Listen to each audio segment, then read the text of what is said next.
Hello' বন্ধুসকল, welcome to my YouTube channel Bhairav Assam blogs.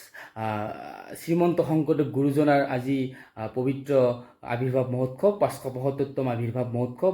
আৰু এই আৱিৰ্ভাৱ মহোৎসৱত আমাৰ শ্ৰীমন্ত শংকৰদেৱ সংঘৰ হাজো জিলাৰ বাউসী প্ৰাথমিক শাখাত অৰ্থাৎ আমাৰ গাঁৱত শংকৰদেৱৰ আৱিৰ্ভাৱ মহোৎসৱ পালন কৰিছে। আৰু এই গোটেইখিনি আপোনালোকক মই দেখুৱাম আজি মোৰ ভিডিঅ'টোৰ জৰিয়তে। ব'লক এতিয়া ভিডিঅ'টো আৰম্ভ কৰোঁ। ক্ষীৰতে থাপিলো শংকৰ শিৰোমণি, কণ্ঠতে থাপিলো নাম,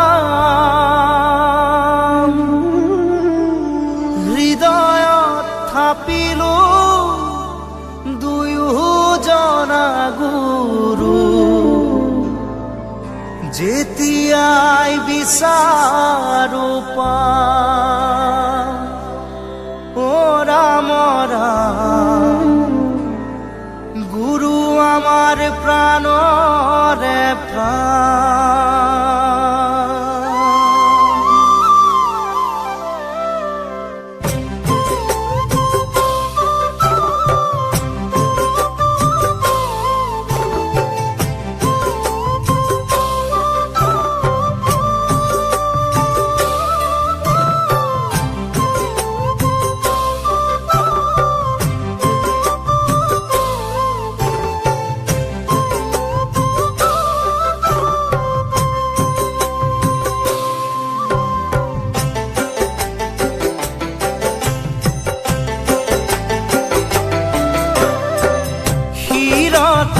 থাপিলো শংকৰ শিৰোমণি, কণ্ঠতে থাপিলো নাম, হৃদয়ত থাপিলো দুয়োজনা গুৰু, যেতিয়াই বিচাৰো পাম ও ৰাম ৰাম, গুৰু আমাৰ প্ৰাণৰে প্ৰাণ।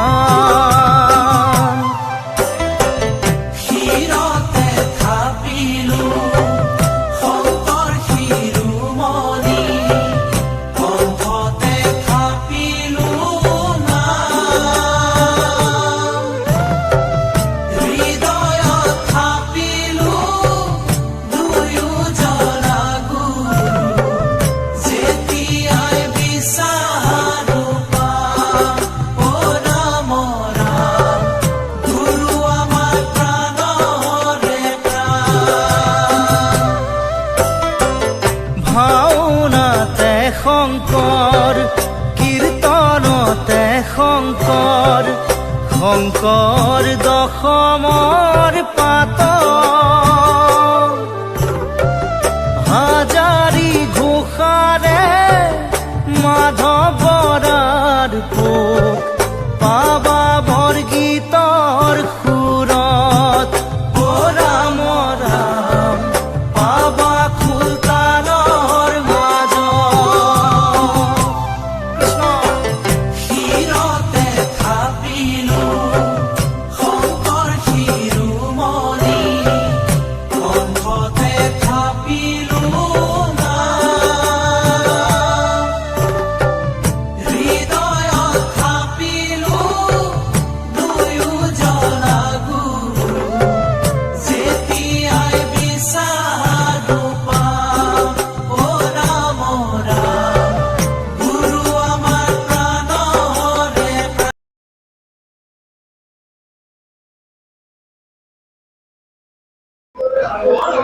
হেল্ল' বন্ধুসকল, আমি বৰ্তমান উপস্থিত আছোঁ শ্ৰীমন্ত সংঘৰ বাউসী হাজো জিলাৰ বাউসী প্ৰাথমিক শাখাৰ এই আমি নামঘৰত। আৰু ইয়াত গুৰুজনাৰ 575তম জন্ম জয়ন্তী, 575তম যে আৱিৰ্ভাৱ তিথি উলহ মালহেৰে পালন কৰিছে।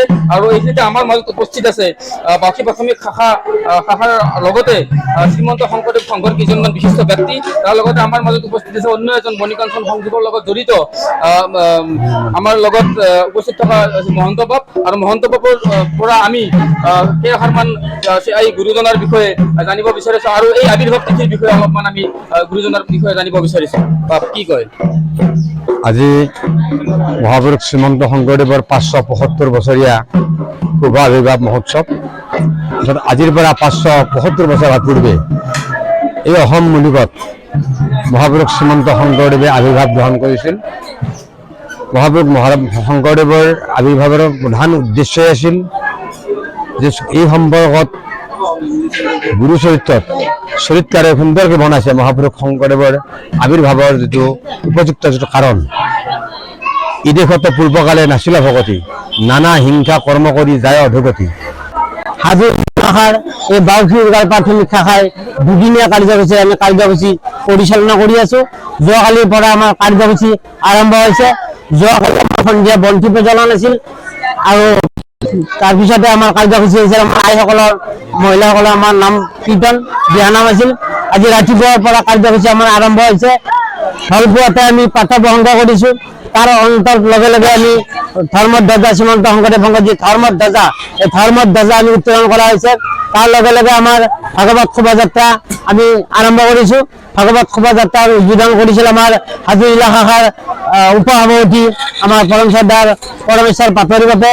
তাৰ লগে লগে শোভাযাত্ৰাৰ অন্তৰ লগে লগে আমাৰ ভাগৱত পাঠৰ কাৰ্যসূচী আমাৰ চলি আছিল। ভাগৱত পাঠৰ কাৰণে আমি আমন্ত্ৰণ জনাইছিলোঁ শ্ৰীমন্ত শংকৰদেৱ সংঘৰ মণিকাঞ্চন বাৰ্তা আলোচনীৰ সভাপতি বা আমাৰ শ্ৰদ্ধাৰ মহন্ত বাপক। তেখেতে যথাসময়ত আমাৰ এই কাৰ্যসূচী সমাপ্ত কৰিছে। লগে লগে আমাৰ অলপ খন্তেক পিছতে আমাৰ প্ৰসাদ বিতৰণৰ কাৰ্যসূচী চলি আছে। তাৰ লগে লগে আমাৰ সিদ্ধ অন্ন আমাৰ বিতৰণ হ'ব আৰু নিশালৈ আমাৰ কাৰ্যসূচী আছে আমাৰ নাগাৰা নাম। আমি আমন্ত্ৰণ কৰিছোঁ দুটাকৈ শক্তিশালী নাগাৰা নাম পাঠক। একজন আমাৰ BTAD বাক্সাৰ শ্ৰদ্ধাৰ ৰামচৰণ কলিতা ডাঙৰীয়া, আন এগৰাকী আমি আমন্ত্ৰণ জনাইছোঁ আমাৰ চাৰিআলি কৰৰাৰ ত্ৰৈলোক্য ডেকা ডাঙৰীয়া। আজি আমাৰ নিশা 9 বজাৰ পৰাই নাম কীৰ্তন চলিব আৰু নাম কীৰ্তন আমাৰ শেষৰ কাৰ্যসূচী হ'ব আৰু তাৰ লগে লগে আমাৰ আজিৰ এই গুৰুজনাৰ 575তম আবিৰ্ভাৱ মহোৎসৱৰ সফল কাৰ্যসূচী আমাৰ সমাপ্ত হোৱা বুলি আমি ঘোষণা কৰিম। ঠিক আছে, ধন্যবাদ। মই এইখিনিতে গোটেই আমাৰ বাউসী প্ৰাথমিক শাখাৰ লগত জড়িত বিষয়ববীয়া তথা কাৰ্যকৰ্তাসকলক জনাইছোঁ বহুত বহুত ধন্যবাদ আৰু আশা কৰিছোঁ তেখেতসকলৰ এই অনুষ্ঠান তেখেতসকলৰ এই বাউসী প্ৰাথমিক শাখাৰ যোগজয় হয়। ধন্যবাদ। শ্ৰীমন্ত শংকৰদেৱ সংঘ নামৰ এই অনুষ্ঠানটি 1930 চনত নগৰ পলখনিত সৃষ্টি হৈছিল কেইজনমান ব্যক্তিৰ দ্বাৰা আৰু সেই কেইজনমান ব্যক্তিৰ পৰা আজি আহি লক্ষ লক্ষ ভকতৰ এটা ডাঙৰ অনুষ্ঠান আছে, যি নেকি উত্তৰ পূব ভাৰত নহয় গোটেই পৃথিৱীৰ ভিতৰত এটা সৰ্ববৃহৎ অৰাজনৈতিক সাহিত্য সংস্কৃতিৰ এটি অনুষ্ঠান শ্ৰীমন্ত শংকৰদেৱ সংঘ। আৰু ইয়াৰ অন্তৰ্গত আমাৰ এই বাউসী উৰ্গাল প্ৰাথমিকখন সৃষ্টি হৈছিল 1990 চনৰ কোনোবা এটা মাহত মোৰ তাৰিখটো মনত নাই। গতিকে 1990 চনৰ পৰা আজিলৈ আমি এই শ্ৰীমন্ত শংকৰদেৱ সংঘৰ নীতি আদৰ্শ, গুৰুজনাৰ ধৰ্ম, কলা সংস্কৃতি আমি বজাই ৰাখি 1930 চনৰ পৰা আজিলৈকে পালন কৰি আছোঁ।